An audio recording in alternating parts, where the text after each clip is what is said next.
Capítulo 25. Salvação através do sexo? Abre aspas. Todas as rupturas intelectuais e culturais da modernidade foram, de uma maneira ou de outra, ligadas aos desejos sexuais que seus progenitores sabiam ser ilícitos, mas que, todavia, escolheram. Suas teorias, em última análise, eram racionalizações das escolhas que sabiam ser erradas. Fecha aspas. E. Michael Jones. Em seu romance de 1967, An Exile, Exílio, Madison Jones descreve um delegado levado ao adultério com uma jovem mulher, ocasião em que vive uma experiência transcendente. Enquanto estavam deitados, observavam a luz da lua incidindo através do colorido da vidraça sobre a torre, levando o delegado a lembrar-se de um vitral na igreja que frequentava quando criança. Abre aspas. Gravado no vidro, em cores pálidas de azul e amarelo e vermelho, havia o retrato de Jesus abençoando as crianças. Fecha aspas. Jones escreve. Abre aspas. E daquela janela ali caiu sobre ele uma luz exatamente como essa. Uma luz que tinha a cor da graça. Aquilo era a própria graça de Deus descendo através da janela sobre todos. Fecha aspas. Contemplando a jovem mulher dormindo ao seu lado, o delegado meditava. Abre aspas. Isto foi graça, dissera o pregador, que tornou sem pecado o homem pecador. E agora via-se sob o manto da graça. Alguém nascido de novo na graça. Não era estranho que agora, com o suor do pecado explicitamente ainda secando sobre si, ele deveria sentir o que sentira antes? Fecha aspas. Realmente estranho, pois o relacionamento do delegado com essa jovem foi exclusivamente sexual. Ele não a amava, e ela não o amava. De fato, como o leitor do romance mais tarde descobre, ela fora coagida para entrar nesse relacionamento por seu pai, envolvido com atividades criminosas, esperando com isso corromper o delegado. No entanto, esse encontro puramente físico, sem amor e utilitário, é retratado como uma avenida para uma experiência religiosa. Abre aspas. Ainda novo em sua experiência, o delegado pensou, purgação do velho corpo e da velha mente. Então isso era graça. Fecha aspas. O simples ato físico de intercurso, num relacionamento pecaminoso em sem amor, foi paradoxalmente retratado como um meio da graça.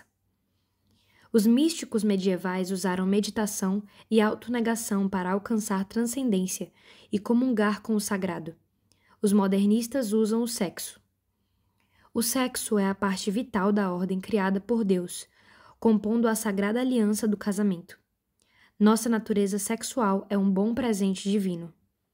Porém, para muitos pensadores modernos, a sexualidade tornou-se a base para uma cosmovisão inteira, a fonte final de significado e cura, um meio de redenção. O sexo tem sido exaltado a ponto de nos levar a nós mesmos para o próximo nível da evolução, criando um novo tipo de natureza humana e uma avançada civilização.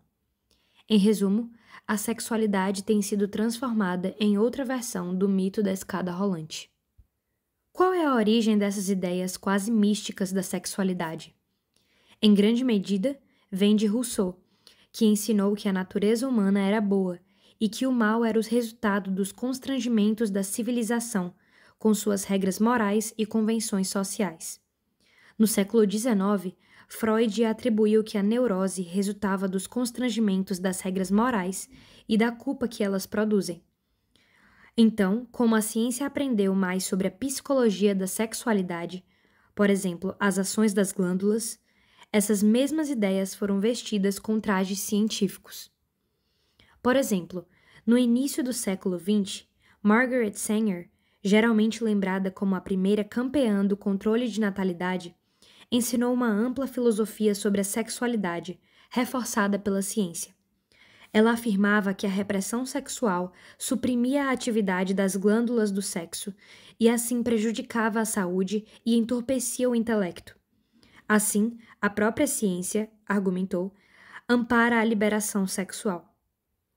O drama da história, no relato de Sanger, consiste das lutas para libertar nossos corpos e mentes dos constrangimentos da moralidade, as proibições que distorcem e empobrecem a natureza humana.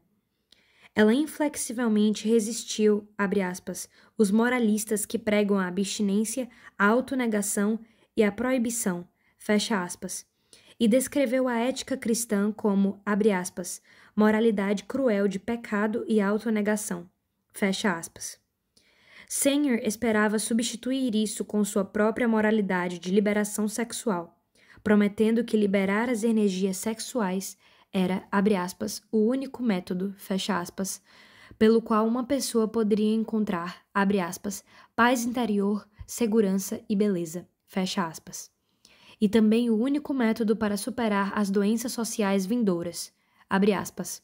Remova os constrangimentos e proibições que agora obstruem a liberação das energias interiores, e a maioria dos males abundantes da sociedade perecerá, fecha aspas. O que Sanger ofereceu era nada menos do que uma doutrina da salvação, na qual a moralidade é a raiz de todo o mal, e a livre expressão sexual o caminho para a redenção.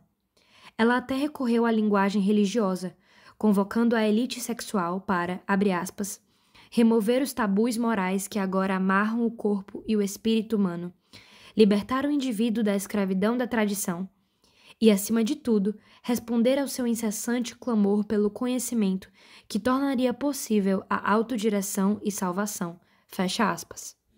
Salvação? Em outra passagem, Sanger promete que os homens e as mulheres se tornarão literalmente engênios através, abre aspas, da remoção das inibições e constrangimentos fisiológicos e psicológicos, o que tornará possível a libertação e canalização das energias interiores primordiais do homem em expressão completa e divina. Fecha aspas. Divina? Aqui está outra alteração da promessa da serpente no Éden. Não é comer do fruto da árvore do jardim que nos tornará deuses. É a liberação das energias sexuais. A filosofia de Sanger é apenas outra versão do mito da escada rolante, na qual a liberdade sexual é o meio para transformar a natureza humana e criar o novo homem. Está em nosso poder, abre aspas, remodelar a raça humana, fecha aspas, e criar, abre aspas, uma civilização real para transmutar e sublimar o mundo de cada dia em um reino de beleza e alegria, fecha aspas, ela escreveu eufórica. Para recorrer outra vez à linguagem religiosa, abre aspas, através do sexo, a humanidade poderá alcançar a grande iluminação espiritual que transformará o mundo, que iluminará o único caminho para um paraíso terreno. Fecha aspas. Entre os contemporâneos de Sanger, Alfred Kinsey era igualmente influente em configurar hábitos sexuais e teorias de educação sexual, particularmente em seus livros Sexual Behavior in the Human Male e Sexual Behavior in the Human Female, Comportamento Sexual no Ser Humano Masculino e Comportamento Sexual no Ser Humano Feminino, publicados nos anos de 1940. O impacto de Kinsey foi devido em parte à sua postura como cientista objetivo, tabulando o que os americanos faziam na intimidade de seus quartos. Porém, a verdade é que ele não era nem objetivo nem cientista. Como Sanger, estava comprometido com uma ideologia que definiu a moralidade como uma força prejudicial para ser rejeitada e que elevou a sexualidade a um meio de salvação. Para liberar o sexo da moralidade, Kinsey reduziu a um simples ato biológico de orgasmo físico. Para então alegar que todos os orgasmos são moralmente equivalentes, seja entre pessoas casadas ou não, entre pessoas do mesmo sexo ou do sexo oposto, entre adultos e crianças e até entre seres humanos e animais. Seu modelo era um mundo animal. Kinsey era um darwinista devoto, o qual acreditava que se os seres humanos evoluíram dos animais, não há então diferenças significativas entre eles. Ele gostava de falar sobre o animal humano, e se um comportamento em particular pudesse ser achado nos animais, considerava-o também normativo para os seres humanos. Por exemplo, Kinsey alegou que certos mamíferos são observados tendo contatos sexuais entre machos e até entre espécies. Assim concluiu que ambos, o homossexualismo e o bestialismo são, abre aspas, parte do quadro normal dos mamíferos, fecha aspas, e comportamentos aceitáveis para os seres humanos. Kinsey estava tão ansioso em provar sua filosofia que empregou métodos de pesquisa altamente não científicos, tal como contar com amostras não representativas que incluíam porcentagens desproporcionais de infratores sexuais e aberrações. É dificilmente considerado científico usar amostras deformadas para definir a sexualidade normal, e apesar disso, como o biógrafo James Jones documenta, Kinsey persistentemente estudou pessoas que estavam à margem ou até mesmo além dos limites em seus comportamentos sexuais. Homossexuais, sadomasoquistas, voyeurs, exibicionistas, pedófilos, travestis e fetichistas. Não obstante, Kinsey continuou sem sentir-se amedrontado pela crítica, pois suas visões sexuais não eram baseadas em definitivo na ciência, mas numa crença intensamente pessoal. Nas palavras do professor Paul Robinson, da Universidade de Stanford, um crítico simpatizante, Kinsey via a história, abre aspas, como um grande drama em que as forças da ciência competiam com as das superstições para conquistar as mentes e corações dos homens. Fecha aspas. Por superstição, Kinsey quis dizer religião e suas prescrições morais.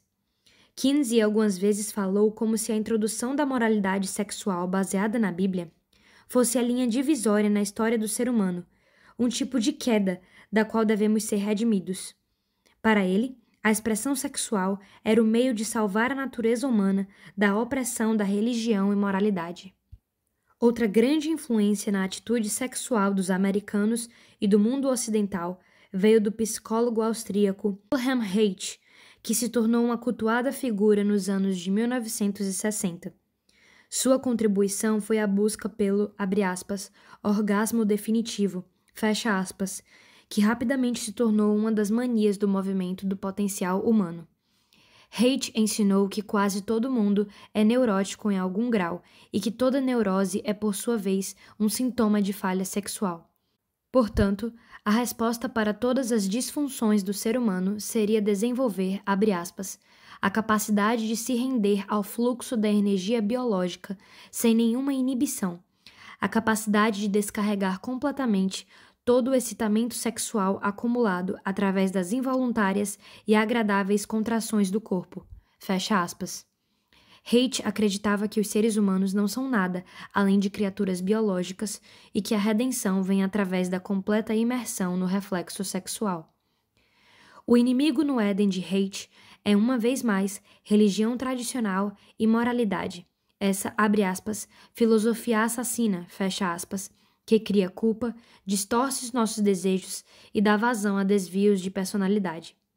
Para ele, desde que a natureza nada sabe sobre moralidade, qualquer restrição moral ao impulso sexual funciona como um veneno vagaroso sobre a totalidade da personalidade. Num livro convenientemente intitulado Salvation Through Sex, Salvação através do Sexo, o psiquiatra Eustace Chester diz que para Reich o orgasmo, abre aspas, é a única salvação para o homem, levando-o ao reino dos céus na terra, fecha aspas. As ideias de Reich foram incorporadas por Robert Rimmer em seu romance provocativo The Harrod Experiment, O Experimento Harrod, publicado em 1966.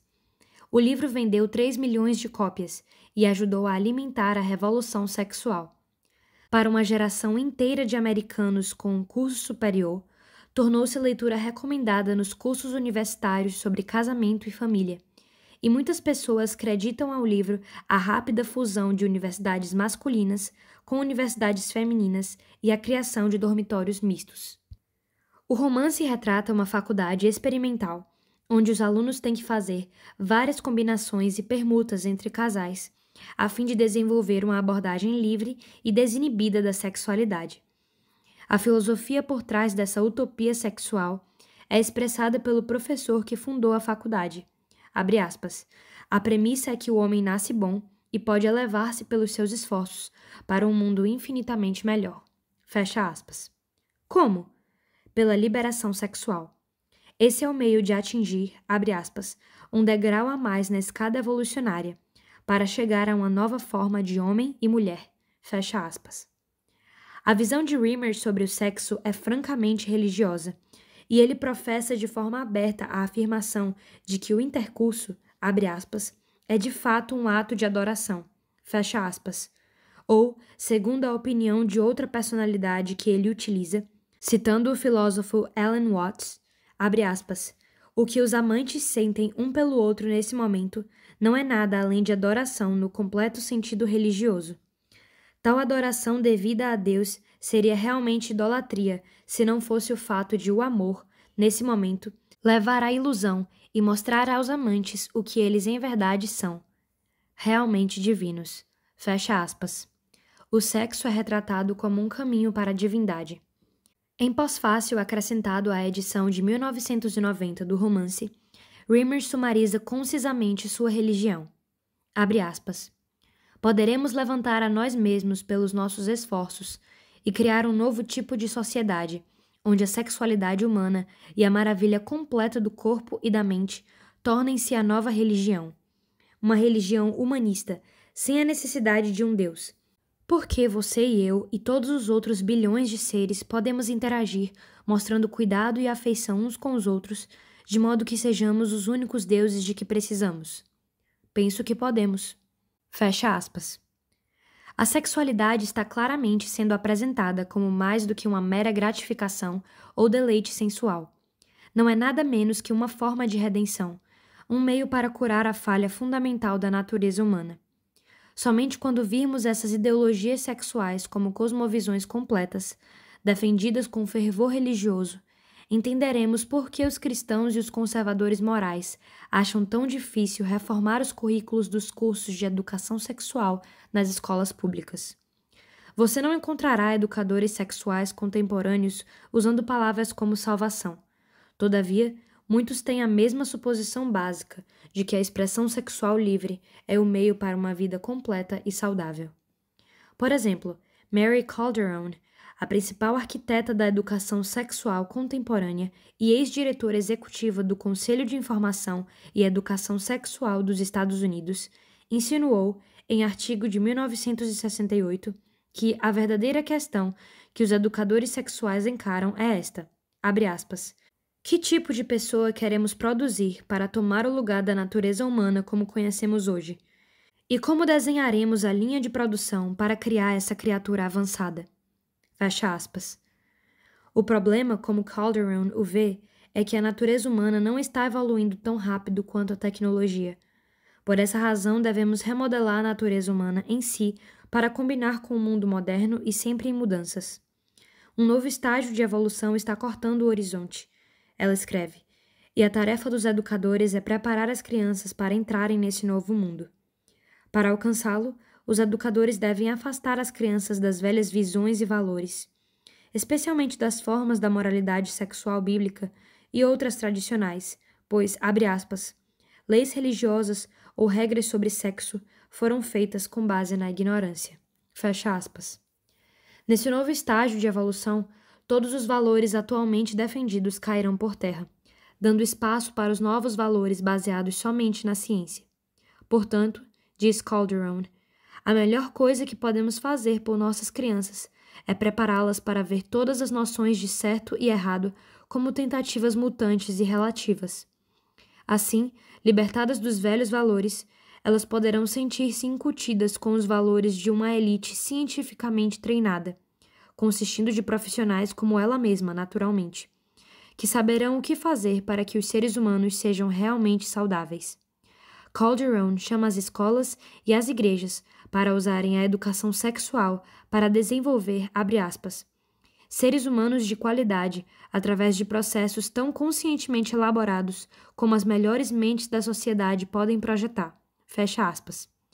Aqui, o utopismo sexual aparece com um tom quase assustador, pois liga a educação sexual a uma visão de engenharia social de acordo com um projeto desenhado pela elite científica. Quando rastreamos a história das ideias sobre sexualidade, torna-se claro que os fundadores da educação sexual nunca realmente buscaram simplesmente transmitir uma coleção de fatos sobre como nossos corpos funcionam. Antes, foram os evangelistas de uma cosmovisão utópica, uma religião, na qual o entendimento científico sobre a sexualidade é o meio de transformar a natureza humana, libertando-a dos constrangimentos da moralidade e introduzindo uma sociedade ideal. Essa é outra forma do mito da escada rolante. Mesmo assim, se examinarmos as vidas desses que se intitularam a si próprios como profetas, encontraremos pouco fundamento para acreditar em suas promessas. Margaret Sanger casou-se 2 vezes e teve vários amantes, ou, como ela mesma define, parceiros voluntários.